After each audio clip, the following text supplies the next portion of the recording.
So the next one we're going to do is lesson 2.9, Understanding BIPs. And again, we've gone over quite a few times open-mindedness. And one of the things about understanding the BIPs is I got lucky with one of my kids, and I got to do the FBA and the BIP. Mm-hmm. And so that was kind of nice because I was able to look at all the functions of the behaviors and we didn't even have anything from another district. So I could easily do that. And for two of my kids, I've had to redo their BIPs for when their IEPs came due. And again, you really have to be open-minded, I think, going into these. Yes, there's a form, you need to fill out the form, but looking at the primary purpose of why are the challenging behaviors happening? What is different? What has changed in a year with the student? Is there student growth? Is there regression? And really making some really good data informed decisions, and also looking at your proactive and your reactive strategies and how those are being used. And even through this process, one of the things that I noticed is that some of those unsafe behaviors, precursors, which if you walked into my classroom, you might not know they were an unsafe or a precursor, is another one of those pieces. So again, self-reflection on BIPs, because you really have to think of them. It is a document you have got to follow, but it's also a working document. So if halfway through the year you're not seeing any of that, you really need to go and you need to reassess, because this is a document that is going to drive how people come in. And like you had talked about going to ESY, someone is going to hopefully pick this document and go, how am I going to work with this student? And use that as a guidance. And really, I want to look at a BIP and I want it to pass the stranger test. Mm-hmm. I want to pretend like I don't know your student. I walk in, I can look at this, I can run that plan based on what's in front of me. And the curiosity, again, of what drives the behaviors, what is the function of the behavior, because every behavior has a function. And we as teachers do in our daily life what works. And if I punch you and you have gotten away from me and you have taken all the expectations away from me, I'm going to choose violence every time because that has worked. But we also have to be careful when we look at those things of the BIP, that we need our proactive and our reactive strategies to be attainable. And hopefully, that's one of our big pushes with looking at educational equality and curiosity and coming to my smart people is we can't have a student leave a special day school if we can't run what we call a reset plan in our classroom. Can we run it in the hallway? If we're always going to time away, we really have to think about what is going to be equitable outside of our building.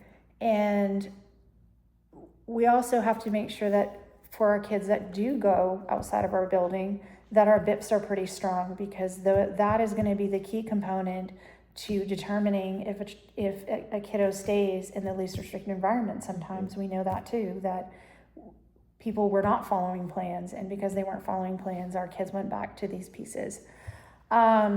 So, with professional growth, again, my SMART goal is really working on my IEP goals still, because you have to have really strong IEP goals to drive the BIP. Mm-hmm. And looking at the social, emotional, adaptive, and also challenging the kids so that you're and writing clear goals, I think, is another piece of a difficult part, because I really need it to meet the stranger test. Because if I get a goal from you and I walk in your classroom and I'm helping you take, and I'm like, okay, so Julie is sitting in her seat and asking for a break, but then not using the break, and so really clear, what is a break? What does a break look like for that kid?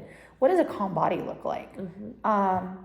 Because for some kids, they're still moving. For others, it's that whining, growling, none of that.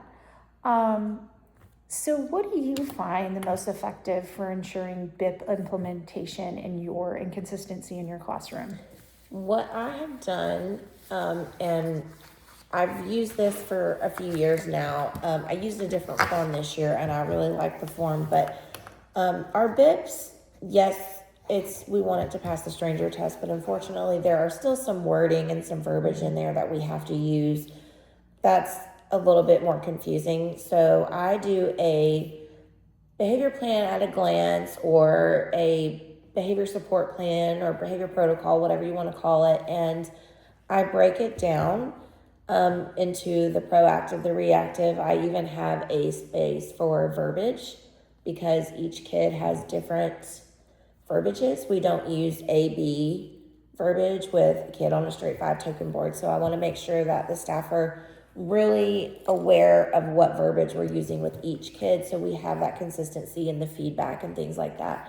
And it talks about when they do this, this is what we're going to do. When they do this, this is how we're going to react, down to when we earn our tokens and we get computer, how much time do we get on the computer? Because giving a kid 8 minutes with this person, with 3 with this one, then they're never going to want to earn the computer with those certain people. So making sure we're consistent throughout, giving reinforcement too. But also the nice thing about this document is when we send our kids off to ESY, we're entrusting that people will always follow the BIPs. And sometimes those BIPs are hard to interpret. So with this document, it's very much cut and dry. When they do this, we're going to react this way. That helps me feel a little bit better, knowing that with this document, hopefully they'll be able to implement the same exact way that we do, so that the kids' ESY stays consistent and doesn't backfire on us and it turns into, oh, well, this wasn't that great because they weren't following the same plans that we were. Mm-hmm. And how do you use data from the BIP to determine if the interventions are working? What I like to do is I like to work smarter, not harder.